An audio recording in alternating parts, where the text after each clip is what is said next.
국민권익위원회가 민주당 의원 12명이 부동산 불법 거래 연루 의혹이 있다고 밝혔습니다. 조사를 의뢰했던 민주당이 어떤 조치를 내놓을지도 주목되고 있습니다. 이런 가운데 어제 정부가 발표한 LH 혁신안을 두고도 진통이 계속되고 있습니다. 진주시를 비롯해 시민단체와 국회의원, 지역 대학 총장 등이 잇따라 비판에 가세하면서 앞으로 파장이 만만치 않을 것으로 보입니다. 민변의 민생경제위원장 김태근 변호사와 함께 관련 내용 짚어보겠습니다. 안녕하십니까? 안녕하세요. 자, 어제 오후에 이제 권익위가 발표를 했는데 민주당 국회의원과 가족들에 대해서 전수조사를 해봤더니 의원 12명이 뭔가 좀 불법 의혹이 있다라고 밝혔거든요. 근데 이 조사 자체가 민주당에서 먼저 의뢰를 한 거죠? 그렇습니다. LH 사태가 터진 뒤에 이제 민주당에서 스스로 자정 방안의 하나로서 국민권익위 조사를 받겠다고 한 것이고요. 그리고 어제 지금 발표한 자료에 따르면 총 12분의 16건의 부동산 불법 거래 의혹이 있었다고 하고 부동산 명의신탁이 6건, 업무상 비밀 이용, 이제 이게 LH 사태랑 맞물리는 거 3건, 그리고 농지법 위반 6건, 건축법 위반 1건이 있었다고 합니다. 지금 12명, 16건의 불법 거래 의혹이 나온 건데 지금 간단히 짚어주셨습니다.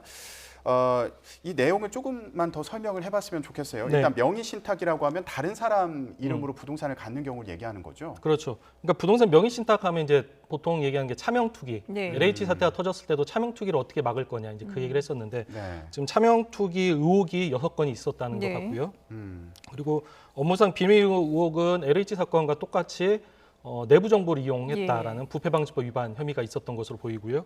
그리고 이제 농지법 위반은 실제로 농사를 짓지 않는 분들이 농사를 짓는 것처럼 해서 농지를 샀다라는 것 같고요. 그리고 건축법 위반 1건은 지금 정확한 내용은 파악되지 않고 있습니다. 그러면은 업무상 비밀 이용 의혹이 3건인데 이 경우에는 의정 활동을 통해서 알게된 뭐 정보를 활용했을 가능성도 배제할 수 없다 이렇게 볼 수 있을까요? 그렇게 됐고 지금 21대 국회의원들은 작년 6월 달부터 임기가 시작됐잖아요. 그래갖고 실질적으로 지금 시간이 1년이 안 됩니다. 그래서 저희 생각은 21대 국회의원도 중요한데 20대 국회의원도 좀 전수조사할 필요가 있다라고 판단하고 있습니다. 현역 의원뿐만 아니라 전직 의원들까지도 조사를 할 필요가 있다. 그거 왜 그러냐면 3기 신도시 발표가 실질적으로 20대 국회 때 발표된 일이에요. 그래서 21대 국회의원이 이 정도면 20대 국회의원도 전수조사할 필요가 있다라고 판단하고 있습니다. 근데 지금 보면은 권익위가 12명의 의원이라고는 했습니다만은 누군지 그 대상이 누군지 실명은 밝히지 않았거든요. 이게 차후에 이제 민주당에서 뭔가 내부적으로 회의를 거친 다음에 공개할 여지가 있을까요? 일단은 민주당은 지금 이제 분위기상 매우 이제 이거를 실명을 밝혔을 때 매우 그 해당 의원들이 매우 힘들 거라고 생각을 할 거고요. 근데 뭐 결국은 밝힐 수밖에 없을 거라고 생각을 합니다. 밝힐 수밖에 없을 거라고 생각하는데 다만 이제 국민권익위에서 확인되지 못했던 부분에 대해서 당사자의 소명 절차를 좀 거치는 아마 그런 절차를 거쳐서 궁극적으로 12분에 대해서는 명단을 밝힐 것으로 예상하고 있습니다. 일단 말씀하신 것처럼 여당 지도부도 고심이 깊을 텐데 일단 이번 건을 어떻게 처리할지 이걸 두고 비공개 최고위를 소집해서 논의를 하고 있는 그런 상황입니다. 그런데 앞서 송영길 대표가 이 부동산 투기 의혹에 대해서 엄정한 잣대를 적용하겠다 이러면서 출당 조치 가능성까지 언급하지 않았습니까? 그런 만큼 이번에 어떻게 대응할지가 관심이 높은 상황이에요. 어떻게 전망하세요? 그러니까 여론조사를 해보면 국민들의 부동산 투기에 대한 분노감은 굉장히 높은 상태예요. 그래서 그 부분에 대해서는 이제 이 부동산 투기의 정도가 어느 정도 예를 들어 명의신탁을 하더라도 뭐 가족에게 명의신탁한 건지 아니면 본인의 직장 관계로서 또 제3자를 이용한 건지 그리고 이제 업무상 비밀 이용이 어느 정도 수준인지에 따라서 그 강도에 따라서 출당 여부도 결정될 수 있을 것으로 판단이 되고요. 지금 상태는 아직 구체적인 내용이 분명하게 밝혀진 상태는 아니기 때문에 아직 출당까지 언급하기는 또 쉽지 않은 것 같습니다. 근데 어쨌든 이 조사를 의뢰했던 민주당으로서도 사실은 예상했던 것보다 인원이 더 많이 나와서 좀 당혹해한다라는 그런 입장인데요. 근데 그러면 앞으로 이 권익위에서 조사한 내용이 어떤 식으로 여기에 대해서 이제 더 구체적으로 조사를 하게 되는 건가요? 권익위는 이제 그 해당 의원들로부터 의혹 이제 그 뭐 등기부라든지 자금 내역이라든지 보고 이 부분에 대해서 의혹을 밝혀달라 분명히 그랬을 거고요. 그럼 해당 의원이 그걸 의혹을 설명을 하는데 설명이 잘 안 됐던 거죠. 그래서 그 부분에 대해서는 권익위 같은 경우는 강제 수사권이 없기 때문에 그 의혹이 해명되지 않은 부분에 대해서 지금 수사기관한테 넘긴 상태입니다. 그래서 이 부분에 대해서는 지금 12명, 16건에 대해서 불법 거래 의혹이 있다고 하니까 이 예. 부분에 대해서는 이제 수사기관이 강제 수사를 통해서 또 사실관계를 밝힐 것으로 정부 예상이 합동 되고 있습니다. 특별수사본부로 이 사건, 이 조사 내용이 이제 넘어가게 된 거죠. 네. 그러니까 어떻게 보면은 이제 권익위에서 이 의혹을 파악을 했고요. 이거를 수사기관으로 넘긴 상황인데 당 입장에서도 이런 수사 진행 상황을 좀 지켜볼 필요도 있는 그런 상황이라고 볼 수 있을까요? 그럴 수도 있죠. 왜냐하면 해당 의원이 만약에 이걸 인정하지 않으면 인정을 하면 뭐 쉽게 갈 수 있겠지만 인정하지 않을 경우에는 본인은 이거를 뭐 다툴 수밖에 없다라고 할 경우는 굉장히 뭐 민주당에서는 굉장히 예. 조심스러울 수밖에 없고요. 근데 다만 이제 국민들 입장에서는 네. 그걸 일단 밝히라고 할 거예요. 밝히라고 할 거고 아마 해당 의원이 그거에 대해서 적극적으로 반발하고 있는 상황이면 예. 그 부분에 대해서는 결국 해당 의원이 출당되거나 아니면 탈당하거나 그 상태에서 뭐 법정 투쟁을 통해서 본인이 무죄를 밝힐 수도 있고 예. 그건 좀 추후 상황을 지켜봐야 할 것 같습니다. 근데 여기에 해당되는 12명 의원들 중에 순순히 이거는 내가 잘못했다라고 시인을 할 의원들이 과연 있을까 싶거든요. 그러니까 이 12분 의원 중에 예전에 그 LH 사태 터졌을 때 양이원영 의원님 그분 같은 경우는 어머님이 기획부동산을 통해서 네네. 부동산을 샀다고 그냥 쿨하게 인정을 하셨어요. 네. 그러니까 이제 편하게 넘어갔는데 아마 이제 그분이 지금 여기에 포함된 건지 안 된 건지 모르겠는데 예. 또 그런 것처럼 쉽게 인정할 수도 있을 것 같고요. 그리고 이제 본인이 그 부분에 대해서는 징계를 감수하겠다. 그리고 네. 뭐 정치적인 책임을 지겠다라고 할 수도 있을 것 같고. 예. 예. 근데 이제 뭐 어느 정도 반발이 있을지 그리고 본인이 어느 정도 억울하다라고 예. 표시할지 그거는 일단은 결과 발표가 있고 그 다음에 좀 지켜봐야 할 것 같습니다. 일단 권익위에서 조사한 내용이 정부 합동 특별수사본부로 넘어간 상황인데 네.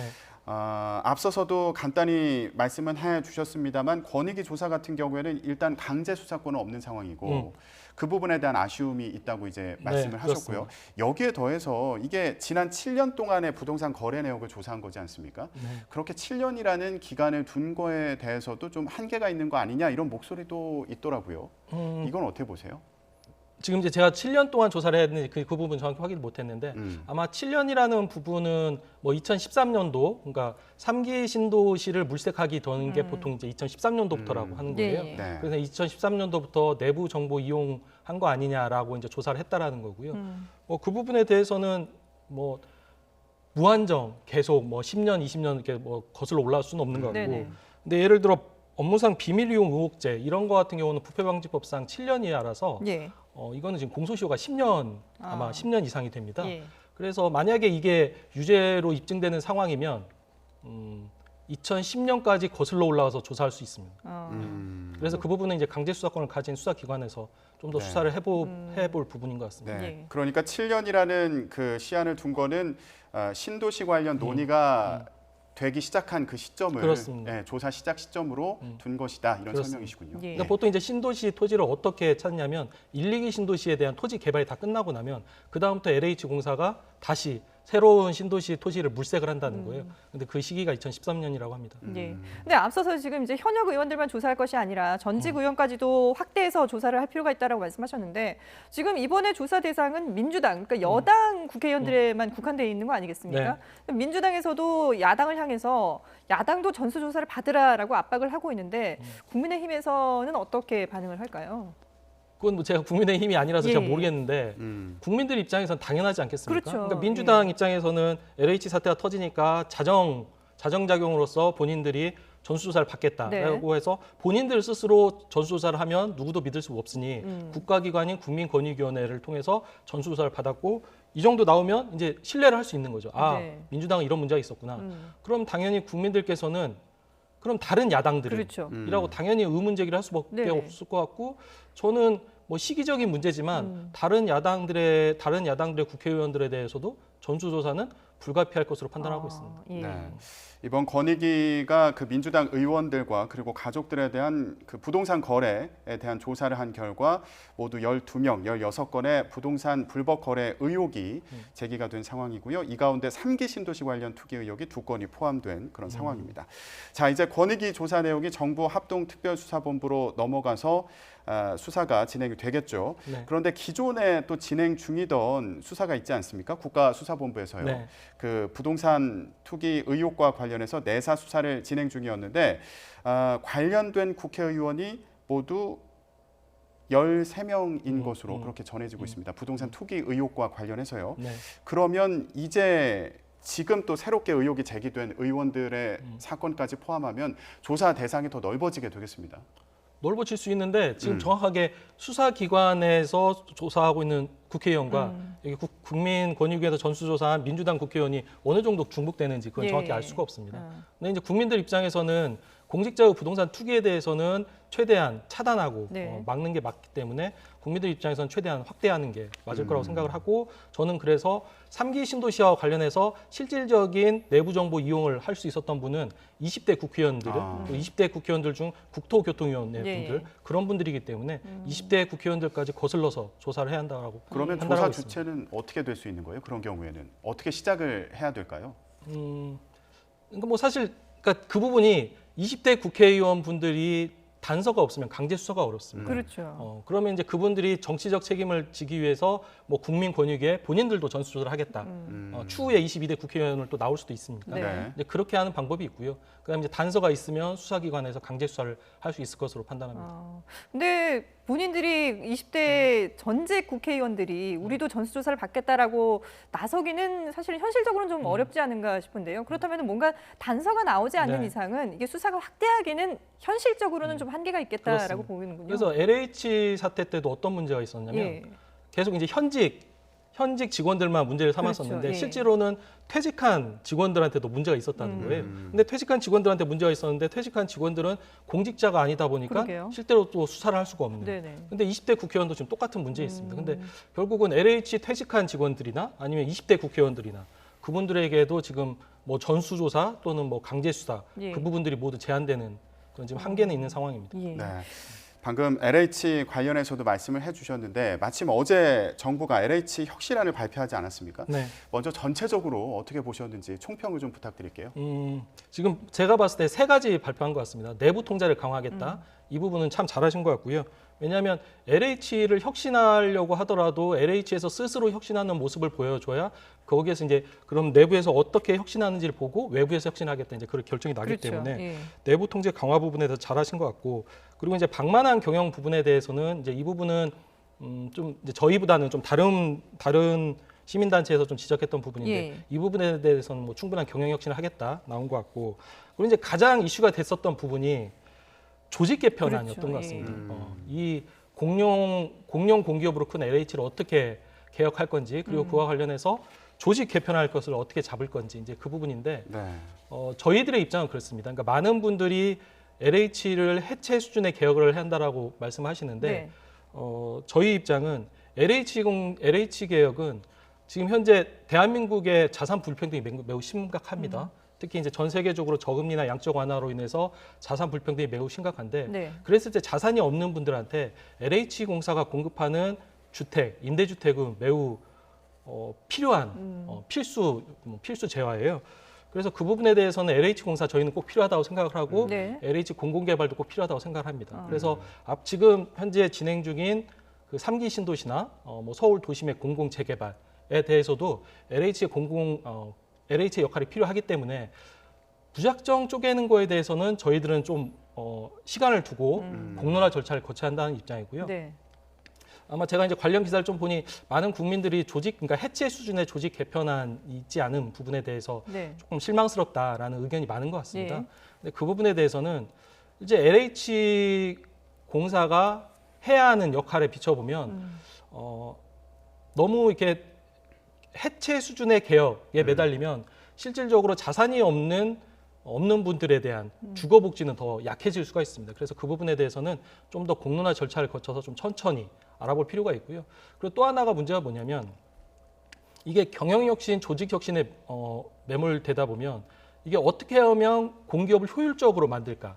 그 부분에 그러니까 내부적인 효율에만 집착하게 되고 어떻게 하면 토지와 주택의 공공성을 살릴까? 이제 그 부분에 대해서는 좀 고민이 미진한 부분이 있습니다. 근데 지금 LH의 혁신안이 어떻게 나왔냐면 기획재정부 그리고 국토교통부 이분들하고 국토연구원 이분들이 한 두세 번 토론회를 한 것으로 제가 알고 있습니다. 근데 그렇게 해서 나왔는데 그렇게 하기보다는 예를 들어 이 주거복지 관련 업무가 잘 되고 있는 프랑스 또는 이제 오스트리아, 비엔나 이런 데 좀 그 외국의 혁신, 그러니까 외국의 주거복지 기관들, 토지개발 기관은 어떻게 하고 있는지 그런 부분에 대해서 좀 조언을 얻었으면 좋겠습니다. 예. 그러니까 이게 해체 수준의 개혁안이 나와야 된다라고 목소리가 나올 수밖에 없는 것이 그만큼 이제 이번 사태에 대한 국민들의 공분이 상당하다라는 거를 보여주는 그런 게 아닐까 싶은데요. 거기다가 지금 말씀하신 것처럼 이번 그 혁신안이 뭐 정부가 주도해서 이렇게 몇 번의 토론회를 거쳐서 결정됐다고 하셨는데 실제로 이제 지역에서 상당히 반발이 나오고 있거든요. 그러니까 지역에 실제로 협의가 없었던 게 아니냐 이런 지적들이 나오고 있는데요. 반발이 앞으로 어떻게 이게 좀 마무리가 될 수 있을까요? 이게 큰 문제가 하나 있는데 예. 이거를 LH 개혁을 뭐 공직자의 부동산 투기에 국한시키면 LH 개혁은 이제 뭐 해체 수준의 개혁 이렇게 되는데 네. 지금 뭐 지금 화면에도 나오고 있지만 지방의 분들은 네. 그런 문제가 있습니다. 그러니까 예를 들어 종부세 완화 이렇게 하면 서울 분들은 굉장히 예민해요. 왜냐하면 서울 집값이 많이 올라갔으니까. 네.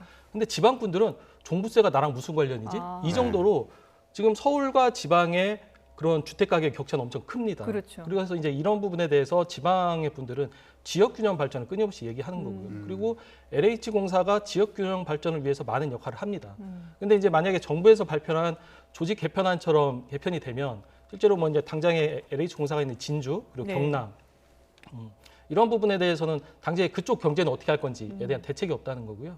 그래서 이런 부분은 LH공사가 생각보다 많은 일을 하고 있기 때문에 내부 통제를 강화해서 LH 공직자의 부동산 투기 부패를 확실히 막을 수 있대 LH의 공공개발을 더 잘할 수 있는 대안을 모색하는 게 바람직하다고 생각하고 지금 뭐 진주나 경남에서 그 지역 분들이 예. 적극적으로 이렇게 항의 시위를 하고 있는데 그 대한민국처럼 수도권에 50%가 인구가 몰려 있는 나라는 전 세계 아무도 없습니다. 프랑스나 영국 같은 경우도 우리나라보다 도시화가 훨씬 발전된 나라도 20% 전이고요. 네. 일본 같은 경우도 도쿄권이 30% 조금 넘습니다. 그러니까 지금 어떻게 보면 대한민국 부동산의 문제는 서울에 너무 집중됐기 때문에 예. 서울 어디를 찍어도 다 부동산 투기가 가능한 구조기 때문이거든요. 그래서 그런 부분에 대해서 LH 공사 개혁 자체도 중요한데 예. 지역 균형 발전을 어떻게 해야 할지 그 부분도 고민이 필요하다고 생각합니다. 예. 그러니까 LH 개혁안뿐만 아니라 지역을 균형 발전을 어떻게 이룰 것인지 이런 부분까지도 좀 더 폭넓게 네. 다양하게 들여다봐야 된다라는 얘기로 마무리하도록 하겠습니다. 네, 지금까지 민변의 민생경제위원장인 김태근 변호사와 함께했습니다. 잘 들었습니다.